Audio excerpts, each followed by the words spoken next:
We need to get to work, pulling this nation out of these crises we find ourselves in, getting our economy back on track, uniting this nation, and yes, winning the battle for the soul of America.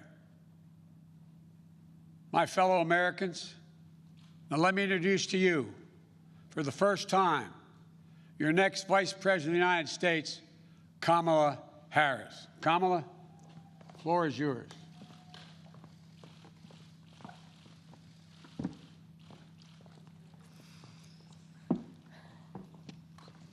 What do you want? Here you go. Thank you, Joe. Thank you. Thank you, Joe. As I said, Joe, when you called me, I am incredibly honored by this responsibility, and I'm ready to get to work. I am ready to get to work. After the most competitive primary in history, the country received a resounding message that Joe was the person to lead us forward. And Joe, I'm so proud to stand with you. And I do so mindful of all the heroic and ambitious women before me, whose sacrifice, determination, and resilience makes my presence here today even possible. This is a moment of real consequence for America. Everything we care about, our economy, our health, our children, the kind of country we live in, it's all on the line. We're reeling from the worst public health crisis in a century. The president's mismanagement of the pandemic has plunged us into the worst economic crisis since the Great Depression. And we're experiencing a moral reckoning with racism and systemic injustice that has brought a new coalition of conscience to the streets of our country, demanding change. America is crying out for leadership. Yet we have a president who cares more about himself than the people who elected him. A president who is making every challenge we face even more difficult to solve. But here's the good news. We don't have to accept the failed government of Donald Trump and Mike Pence. In just 83 days, we have a chance to choose a better future for our country. So, Joe, Dr. Biden, thank you for the trust you've placed in me. Jill, I know you will be an incredible First Lady. And my husband, Doug, and I are so grateful to become a part of your extended family. And ever since I received Joe's call, I've been thinking, yes, about the first Biden that I really came to know, and that, of course, is Joe's beloved son, one of his beloved sons, Beau. In the midst of the Great Recession, Beau and I spoke on the phone practically every day, sometimes multiple times a day, working together to win back billions of dollars for homeowners from the big banks of the nation that were foreclosing on people's homes. And let me just tell you about Beau Biden. I learned quickly that Beau was the kind of guy who inspired people to be a better version of themselves. He really was the best of us. And when I would ask him, where'd you get that? Where did this come from? He'd always talk about his dad. And I will tell you, the love that they shared was incredible to watch. It was the most beautiful display of the love between a father and a son. And Beau talked about how Joe would spend 4 hours every day riding the rails back and forth from Wilmington to Washington so he could make breakfast for his kids in the morning and make it home in time to tuck them in bed each night. All of this so 2 little boys who had just lost their mom and their sister in a tragic accident would know that the world was still turning. And that's how I came to know Joe. He's someone whose first response when things get tough is never to think about himself, but to care for everyone else. He's someone who never asks, why is this happening to me? And instead asks, what can I do to make life better for you? His empathy, his compassion, his sense of duty to care for others is why I am so proud to be on this ticket. And Joe and I, yes, we are cut from the same cloth. Family is everything to me, too. And I cannot wait for America to get to know my husband, Doug, and our amazing kids, Cole and Ella. Because whether I'm cheering in the bleachers at a swim meet, or setting up a college room dorm, or helping my goddaughter prepare for her school debate, or building Legos with my godson, or hugging my 2 baby nieces, or cooking dinner, Sunday dinner, my family means everything to me. And I've had a lot of titles over my career, and certainly vice president will be great, but Mamala will always be the one that means the most.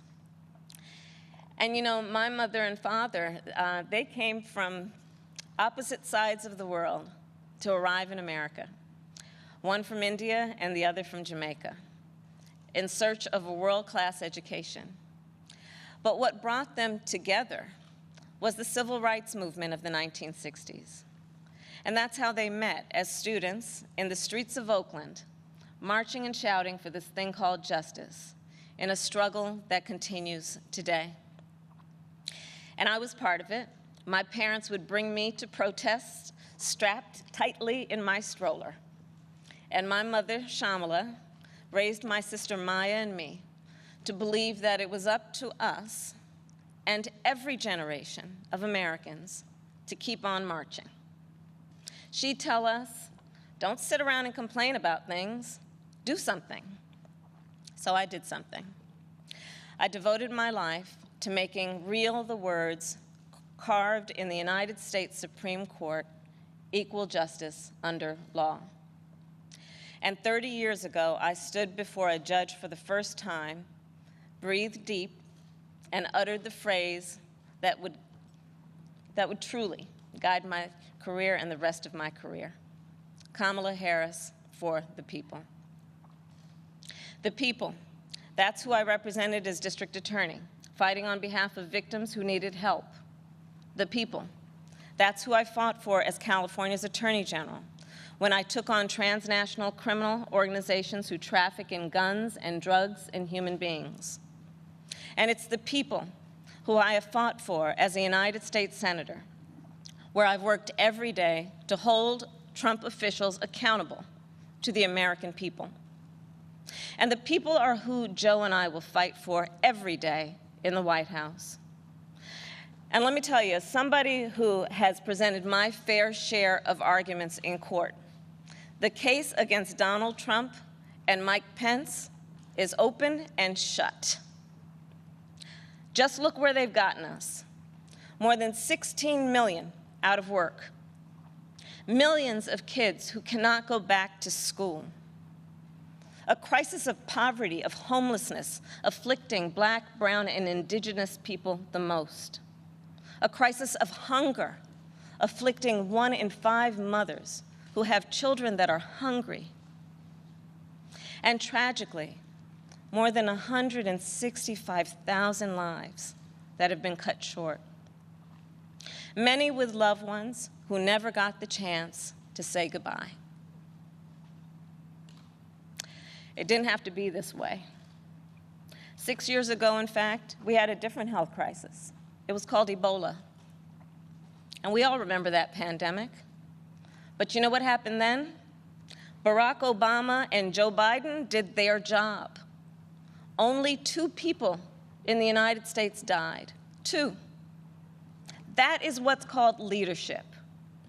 But compare that to the moment we find ourselves in now, when other countries are following the science Trump pushed miracle cures he saw on Fox News.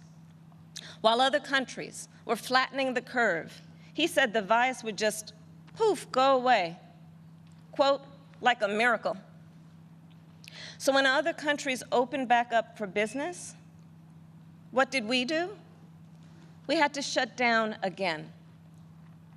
This virus has impacted almost every country. But there's a reason it has hit America worse than any other advanced nation. It's because of Trump's failure to take it seriously from the start. His refusal to get testing up and running, his flip-flopping on social distancing and wearing masks, his delusional belief that he knows better than the experts. All of that is reason, and the reason that an American dies of COVID-19 every 80 seconds. It's why countless businesses have had to shut their doors for good.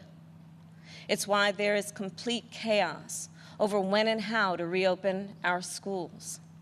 Mothers and fathers are confused and uncertain and angry about childcare and the safety of their kids at school, whether they'll be in danger if they go or fall behind if they don't. Trump is also the reason millions of Americans are now unemployed. He inherited the longest economic expansion in history from Barack Obama and Joe Biden. And then, like everything else he inherited, he ran it straight into the ground. Because of Trump's failures of leadership, our economy has taken one of the biggest hits out of all the major industrialized nations, with an unemployment rate that has tripled as of today. This is what happens when we elect a guy who just isn't up for the job. Our country ends up in tatters, and so does our reputation around the world. But let's be clear, this election isn't just about defeating Donald Trump or Mike Pence. It's about building this country back better. And that's exactly what Joe and I will do. We'll create millions of jobs and fight climate change through a clean energy revolution. Bring back critical supply chains so the future is made in America. Build on the Affordable Care Act so everyone has the peace of mind that comes with health insurance. And finally, offer caregivers the dignity, the respect, and the pay they deserve.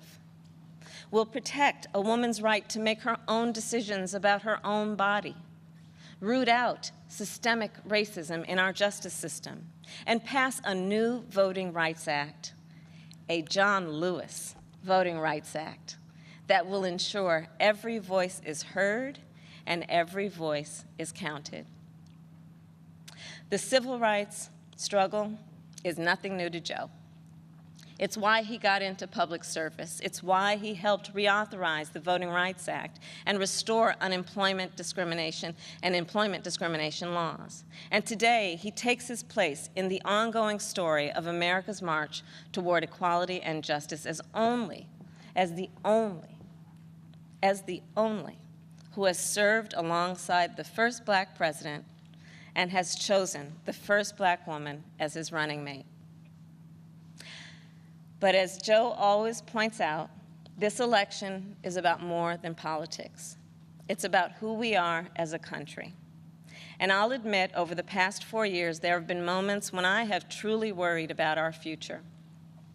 But whenever I think that there is a reason for doubt, whenever I've had my own doubts, I think of you, the American people, the doctors and nurses and frontline workers who are risking your lives to save others, the truck drivers and the workers in grocery stores, in factories, in farms, working there, putting your own safety on the line to help us get through this pandemic. The women and students taking to the streets in unprecedented numbers.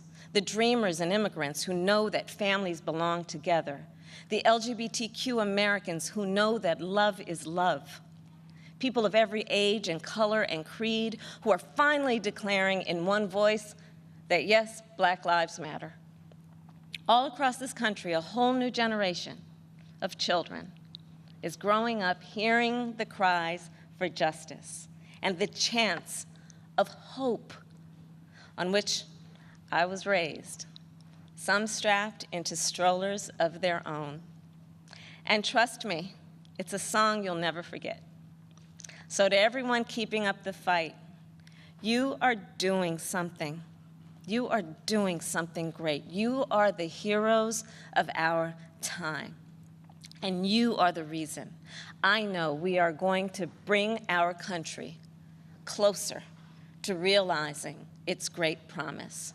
But to do it, we'll need to work, organize, and vote like never before, because we need more than a victory on November 3rd. We need a mandate that proves that the past few years do not represent who we are or who we aspire to be.